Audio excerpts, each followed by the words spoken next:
बहुत समय पहले की बात है। एक छोटे से गांव शिवपुर के किनारे बहती थी एक शांत नदी नीलगंगा। इसी नदी के किनारे एक टूटी फूटी झोपड़ी में रहता था भोला मछुआरा और उसकी बूढ़ी माँ सरस्वती देवी। भोला बहुत ही ज्यादा गरीब था। रोजाना वह अपनी छोटी सी नौका लेकर नदी में मछलियां पकड़ने जाता और जो मिलता उसे बेचकर 2 वक्त की रोटी का इंतजाम करता। सरस्वती देवी उम्र के अंतिम पड़ाव पर थी। शरीर बूढ़ा हो चुका था, आंखें धुंधली, घुटनों में दर्द। फिर भी वह अपने बेटे के लिए हर रोज भगवान से दुआ करती। हे प्रभु, मेरे बेटे भोला का भला करना, उसे सुखी रखना। भोला दिन रात मेहनत करता, लेकिन किस्मत जैसे उससे रूठी हुई थी।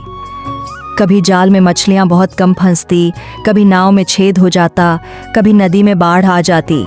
इन मुश्किलों के बावजूद भोला कभी हार नहीं मानता। वह माँ से कहता, माँ घबराओ मत, एक दिन भगवान हमारी भी सुनेंगे। बेटा, सब्र का फल मीठा होता है। भगवान देर करते हैं पर अंधेर नहीं करते। एक दिन भोला हमेशा की तरह सुबह उठकर अपनी नाव लेकर नदी पर गया। उसने जाल फेंका। कुछ देर बाद जब उसने जाल खींचा तो देखा कि उसमें सिर्फ एक मछली फंसी थी, वह भी बहुत छोटी। भोला का दिल बैठ गया, लेकिन जब वह मछली को हाथ में लेने लगा तो मछली ने मनुष्य की भाषा में कहा, भोला भाई, मुझे छोड़ दो, मैं तुम्हारी मदद करूंगी। भोला हक्का बक्का रह गया। जीवन में पहली बार उसने किसी मछली को बोलते सुना था। वह बोला, तुम कौन हो? मैं जल की देवी का दूत हूँ। जिसने भी मुझे मुक्त किया उसके जीवन में सुख संपत्ति आएगी। भोला का मन डगमगाया। भूख और गरीबी से जूझता हुआ इंसान कैसे विश्वास करे? लेकिन उसकी माँ ने सिखाया था कि कभी भी दया, करुणा और विश्वास को न छोड़ो। उसने मुस्कुराकर मछली को वापस नदी में छोड़ दिया।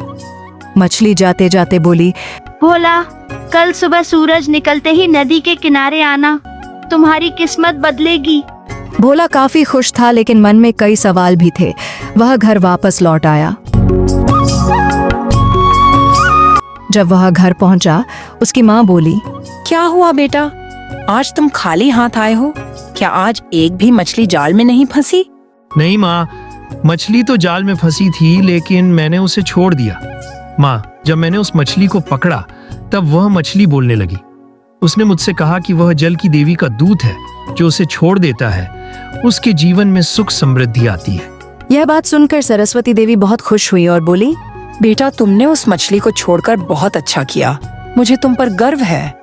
तुम्हें उसका फल अवश्य मिलेगा। भोला रात भर बेचैन रहा। वह रात भर उस मछली के बारे में ही सोचता रहा। सुबह होते ही भोला नदी के किनारे गया।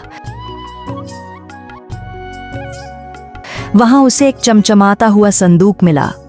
जब उसने संदूक खोला तो उसमें सोने चांदी के सिक्के, बहुमूल्य रत्न और एक सुंदर संदेश रखा था। यह तुम्हारी ईमानदारी और दया का इनाम है। भोला की आंखों से आंसू बह निकले। वह दौड़कर मां के पास आया और सारी बातें बताई। सरस्वती देवी बहुत खुश हुई और बोली, बेटा, यह तो तेरी दयालुता और ईमानदारी का फल मिला है। अब भोला और उसकी मां की जिंदगी बदल गई थी। उन्होंने सबसे पहले गांव के मंदिर में कुछ सोने के सिक्के दान कर दिए, गरीबों में अन्न और वस्त्र बांटे और गांव के बच्चों के लिए एक पाठशाला बनवाई।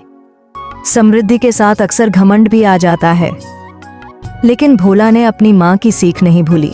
वह हमेशा विनम्र और मददगार बना रहा।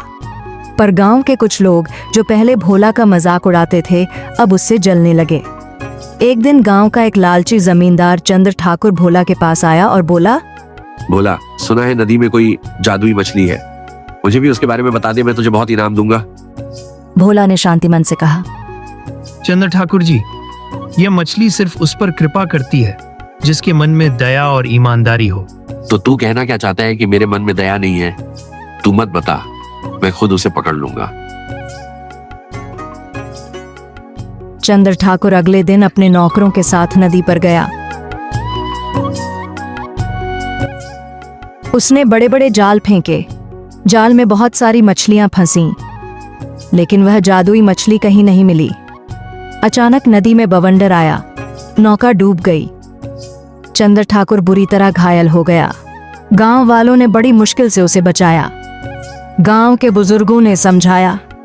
लालच का अंजाम हमेशा बुरा होता है। चंद्र ठाकुर ने सबक सीखा और भोला से क्षमा मांगी। मुझे माफ कर दो भोला, मैंने तुम्हारी बात नहीं मानी। कोई बात नहीं ठाकुर जी, गलती सबसे हो जाती है। बस आगे से याद रखिए, भगवान को लालच बिल्कुल पसंद नहीं है। समय बीतता गया। भोला ने कभी घमंड नहीं किया। वह रोज माँ के चरण छूता और आशीर्वाद लेता। सरस्वती देवी कहती, बेटा, अब मेरी उम्र हो गई है, लेकिन मुझे तुम पर गर्व है।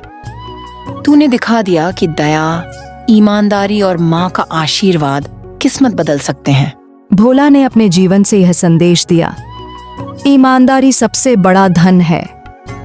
दयालुता और करुणा हमेशा फल देती है। माँ का आशीर्वाद सबसे बड़ी दौलत है। लालच से विनाश होता है और समृद्धि आने पर भी विनम्रता नहीं छोड़नी चाहिए। आज भी शिवपुर गांव के लोग अपने बच्चों को भोला की कहानी सुनाते हैं। गरीब मछुआरे की किस्मत कैसे बदली और एक बूढ़ी माँ के आशीर्वाद ने चमत्कार कर दिया। अगर गरीब भोला की कहानी आपको अच्छी लगी तो वीडियो को लाइक, शेयर और सब्सक्राइब करना ना भूले। और हाँ, अगर कोई सुझाव देना चाहते हैं तो कमेंट्स करना ना भूले। धन्यवाद।